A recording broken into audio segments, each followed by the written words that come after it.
Hi everyone, this is Outreach Update number 2. This is my 4th update video from being in YWAM. Sorry, I've been slacking on these. I would love to give an excuse, but really it's just when we have rest days, I either am calling people back at home or not filming and resting. So that's just the honest truth. But I want to give you guys just kind of a breakdown. There's going to be 2 update videos. So the first one's going to be my first 3 weeks. So our time in Nandi, where my last update video was filmed, and then also our 2 weeks in the village of Yangeta. So I'm going to explain that, and then my next update will be what the last 2 weeks has been like in Suva. So gonna split this up so that this isn't a 20-minute video and it'll actually stick around. There's some really awesome stuff that happened. So where we left off, we were in Nandi, and that was where we originally been. We've been there a couple times. We go there kind of in between each location that we head to. And the day after I filmed the last update video, we did a Bible burn. And so basically what happened is we were paired into twos, and every hour 2 people were reading the Bible out loud, like switching off back and forth. And we read all of the New Testament in a day and spoke it out loud over the YWAM base, which was so sweet and so cool. I've never done anything like that. I think that's so easy, and I think that like youth groups should start doing things like that. Like it's just so fun and so sweet to read God's word out loud, and also just like get heavy revies, which are just like things that the Lord's just speaking through in his word, because the Bible is alive and active. And so absolutely loved the Bible burn, loved reading out loud. While that was happening, we had our pastoral come. And so basically YWAM has a system where like we have our students, their staff, who are just people that were students before, but now they're staffing, that are my age, who lead our team. And then there's school leaders, but like in between school leaders, which are like, there's 5 of them, they all have jobs where they're like in charge of different things. There is pastorals, and so pastorals are basically who my staff, my 2 outreach leaders, Sam and Matt, who they go to when there's questions or concerns or hard things on outreach, or just questions that they have about the situation. Also just people that they can go to about us as their students who they are training, because I'm in a discipleship training school.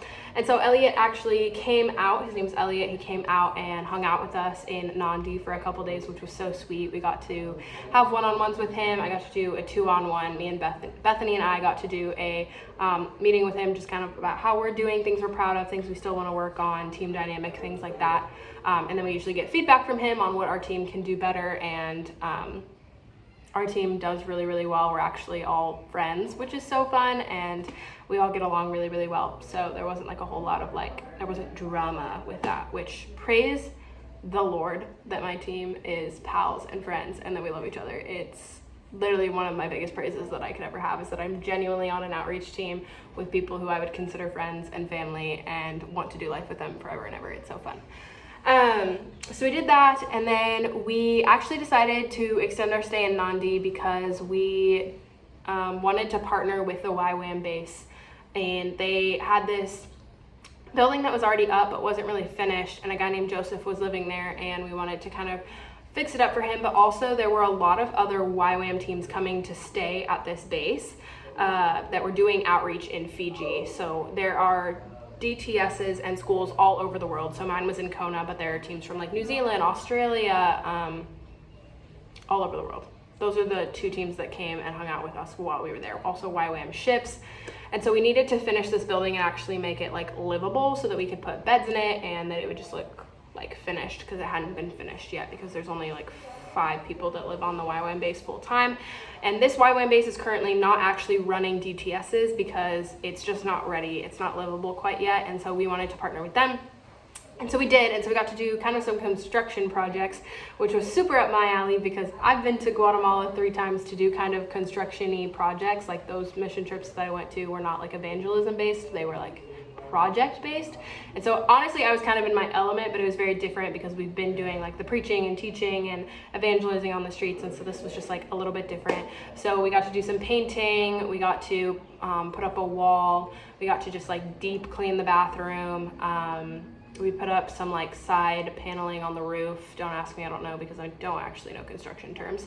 Luckily that was super duper fun because Doug on our team actually is a construction worker back at home. That's what him and his wife do as a business. So they were super duper helpful in that process and just doing everything. So that was super, super sweet. And then one day we got to go do evangelism at the mall, and like the local mall in Nandi. And that was actually such a sweet and tender day because I was hanging out just in the mall in the food court, you know, chit-chatting it up, processing whatever with the homies. And then there was this woman who was just kind of sitting by herself, and Beth and I were like, yo, we should probably go talk to her. And I just walked up to her and was just like, hey, the Lord just told me to come over here and like tell you that you're beautiful. And like, long story short, she ended up talking a story with me, which means sharing part of her story and her testimony, and just has like a really, really heavy past. She was married, had a miscarriage, and then her husband divorced her, and so she's single and working a lot and like heavy stuff. And so I just prayed for her and explained she wasn't really following a religion. She kind of practiced Hinduism, but like not really. She was just born into it. And so I explained to her that like there's a God who sent his son Jesus because he wanted a relationship with us, and like how much Jesus actually desires to have a relationship with his children and with her, and wants to hear her and all of her thoughts and all of her words that she wishes her husband was there for, or her children that she hasn't had were there for. And I just explained how the Lord's relational, and she ended up giving her life to Jesus, which was just like absolutely crazy and wonderful. And she had the biggest smile on her face. You could tell that she was just so down and in the depths of despair when we first started talking to her. And then she ended up giving her life to Jesus, and we exchanged phone numbers, and I guess her and her ex-husband are back in contact with each other. I don't really know what that means, but we text each other on WhatsApp. So the Lord is definitely reconciling things in her life, which is just so sweet. So that was just crazy, and it really was eye-opening to me because evangelism has been so sweet in Fiji, but I think I've been really trying to think about what are the practicals for how do I use my evangelism that I'm using here back in America, where the culture is just very different. Here, people will tell you their deepest, darkest secrets and their heartaches after being in a taxi with them for 5 minutes, where in the United States, you can be friends with somebody for 6 months before they tell you like really, really heavy things. And so just really learning the practicals of like, how do you evangelize in America? And I've been trying to do kind of different techniques and different tools that they taught us in YWAM, but also just in communicating and my communications degree and just my personality. And really talking to this woman started by literally just complimenting the first thing about her that God gave us, which is her image. Like, she is beautifully and wonderfully made. And that's just the beginning of the Bible, let alone the rest of it. And so I just think it was beautiful to see that, like, I got to witness to seeing a salvation off of literally just opening my eyes and asking God to show me his children from his perspective. So sweet. So absolutely loved that. And then, like I said, back at the Nandi base, once we finished that house, a bunch of other teams ended up coming in. And so we were with an Australian team and a New Zealand team and eventually a YWAM ships team, but they didn't come till a little bit later. So there was a lot of people on the YWAM base, got to meet a lot of different people doing YWAM all over the place, and got to see kind of the differences in all of our personalities too. Like, we're a really, really big school. Like, there's 260 of us were some of these. Like, I think it was the Australia team we were with had 13 people in their school. And I was just like, because I could not imagine, I don't even know how that would work. Okay, and then we headed to Yangeta. And Yangeta is a smaller, well, it's like a group of islands. It's the Yasawa Islands, and then we were in the village of Yangeta on one of the Yasawa Islands. And guys, when I tell you that I've never fallen more in love with a place in my life, like, I loved this place. Like, almost right next to Guatemala. I think Guatemala will always have a really, really special place in my heart because that was my first mission trip, and I've been back 3 times and plan to go back again in the future, but absolutely loved it. So we took a 2-hour boat ride on a tiny little fishing boat, which was so fun. Still water, got to see beautiful coral. It was amazing. It was beautiful. It makes sense why people come here to do a vacation in the sense of the resorts, but it's just not what Fiji is like, because obviously I've been hanging out in the villages. Anyways, just beautiful, beautiful boat ride. It was amazing. We got there, we ended up doing protocol, but it was very different from Latoka. So I'm pretty sure I explained that like the Latoka protocol was very serious. We had to drink kava. It was very, very serious. But in the village, they actually don't, the chief doesn't drink kava. He doesn't believe in kava. Kava is a root plant. It's like a tea, but it makes your brain a little fuzzy, and I would kind of say it's like an alcoholic version of weed, kind of, if you drink like an excessive amount of it. And so they didn't end up doing that, which was beautiful, lovely. It was just a lot shorter. It was great. And then once you do protocol, they end up welcoming you in, and then you're a part of the family. I don't know why I put quotes around that, because that's super legit. They all welcome you into their house. Like the whole village accepts you after the chief welcomes you in. And so tea time is so popular. It's not kava, it's literally just drinking tea. But basically the way that Fiji works and like the tradition of it is they literally lay out tarp mats, and you sit in a circle. The women sit in their skirts with their legs like to the side, and then the men sit with their sulus or their shorts, depending on how serious and how formal it is. And you sit in a circle and you drink tea and you talk. You do that for hours. That's what you do every time there's free time.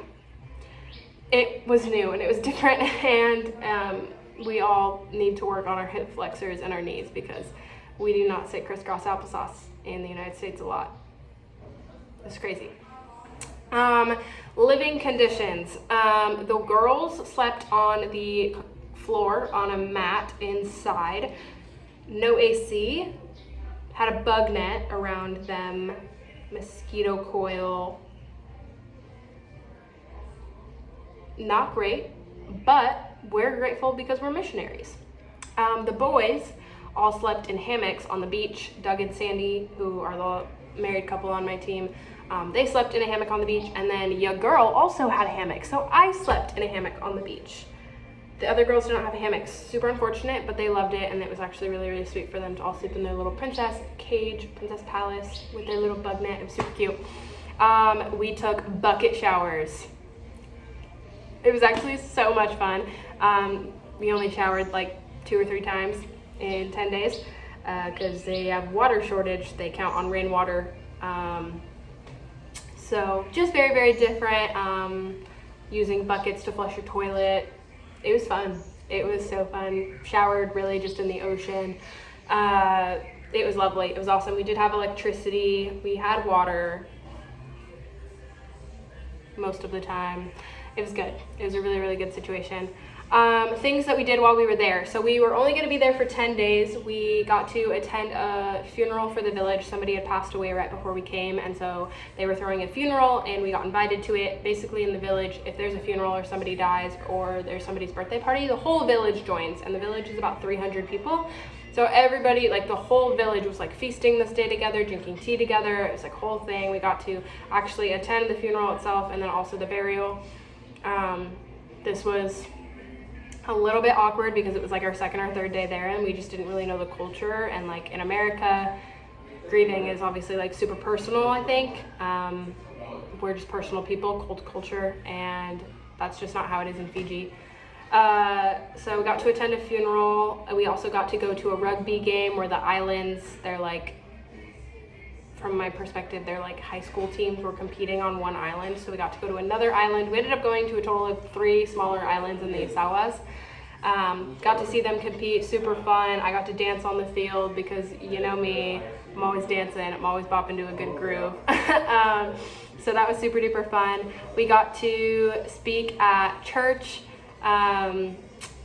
There are 3 different Christian churches on the island. There was a Methodist church, an Assemblies of God church, and an End Times church. And a lot of what we had noticed when we were there is that these 3 churches did not get along with each other. Like they didn't partner with each other because there was a falling out back in COVID over the vaccine. And so a lot of what we were doing was we threw like a kids program for them, but we invited all of the kids from all of the churches because we were really trying to bring church unity and the fact that we shouldn't be divided by denominations or differences in opinion. We all follow the same God, and so we were trying to really push for unity there. I got to meet a woman named Millie on the beach. She was super duper sweet. She was just a highlight of my trip. I'm just gonna say her name. She's a mom who, her and her husband work at a resort on a different island, and they only come home on Sundays to see their kids. Their kids lived with their grandma, and I got to be really, really good friends with Millie. Bethany and I both did. It was super duper sweet to meet her. Whole thing about my AirPods, I left my AirPods outside. They fell out of my hammock. We had to keep bringing our hammocks back in because it would rain sometimes, and my AirPods fell out. They were laying in the grass in the rain. Somehow they were completely fine and working. I just wanted to throw that in there because the Lord is so kind, but also wanted to tell you guys that I literally broke my earbud today, which is why I only have one. So, womp womp. We got to collect palm leaves for the roof of a place to like sit and rest. So just like poles and then like wooden poles, thick tree branches, and then we would put palm leaves on the top to make a roof. We collected those, but we also made brooms out of palm leaves, which was so fun, kind of a little crafty experiment. Us girls didn't really get to do a lot of like women-y things because the aunties cook the best food, and they just know how to do it best. So even when we offered, they would just giggle at us because we were too slow or couldn't do it right, which super duper fair. They make food very differently here. So this was like the first like women thing we got to do. This, the men got to help with like collecting firewood and building stuff, because gender roles are just different here. So that was really, really sweet. We got to do a prayer walk where we got in partner pairs and we went around the village and we just prayed over homes. We would just walk up and try to pray for every single home. So we split off to quadrants of the village, and we split up and got into teams. So yes, that was and we did dance lessons. So we ended up, the Assemblies of God Church, they did a lot of like dances with the kids, but also the young adults did dances. And one of the things that we prayed for our team before we got here, because we did a prayer list of what God was calling our team to do, and one of those things was that we were anointed dancers, which is super goofy. But we ended up learning how to do the I Speak Jesus song, and we ended up learning how to do a Fijian dance as well. Group dances, some of us have solos, super fun. Obviously I have a solo, we are not surprised. So then nearing the end of the original 10 days, we felt, Vlad, one of the guys on my team, felt a calling from the Lord that we weren't done. And I also felt that way. And so Vlad had talked to Sam and Matt about the potential of maybe some of us staying for a certain amount of days, which does not ever really happen with YWAM. The team always goes together everywhere, and you stick to your kind of structured plan, at least all together as a team. Teams don't split up. But we really, really felt a calling from the Lord, and so Matt and Sam had told us that if 3 or 4 of us wanted to do it together, that we could. We just needed to pray into it. And I super felt called to lead because we were originally supposed to do a Brave Love gathering with all the women, which was the track that I did during my DTS. And so I felt really called that I wanted to do an all-women's gathering, because that's something that I've been really pressed in on my heart to do, is to just have compassion on women. And so, anyways, long story short, prayed into it, and Vlad, me, Doug, and Sandy ended up feeling a call from the Lord that we were supposed to stay back for 3 extra days. And so our team ended up separating, and it was a total God move. Let me tell you, I literally, it was the most special 3 days of all of outreach. I absolutely loved it. So I'm going to put that in the next video though, because we love a good cliffhanger. So thank you guys so much for just watching these videos, watching these update videos. I cannot express enough how grateful I am for every single one of you who have prayed for me or given financially, or even just messaged words of encouragement while I've been on outreach and a part of YWAM. This has been the most growing experience, and my faith has grown absolutely tremendously, just being able to see so many salvations and healings and demons cast out and people restored back to their original design. It has been the most beautiful experience ever. I am so grateful to be a part of YWAM. I've grown so much as a woman of God, as a daughter of God. My personality's grown a lot. A lot of the things that I've struggled with are totally getting healed by the Lord, and He just loves to restore his children, and it's the sweetest thing ever. So I will give you guys an update on what happened during our 3 days on the island without our staff and without the rest of our team in the next vlog because it was next update because it was the coolest 3 days of my life. Okay, thanks for tuning in. Have a good day.